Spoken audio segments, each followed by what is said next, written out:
आसीन मास सखी जितिया के व्रत है।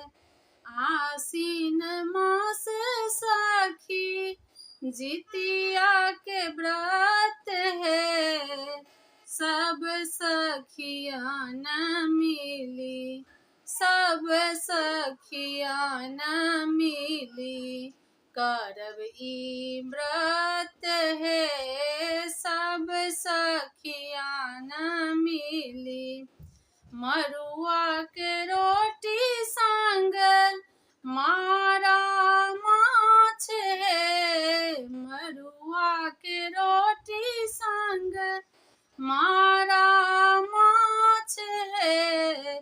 सब सखी खायब व्रत अहि बात है।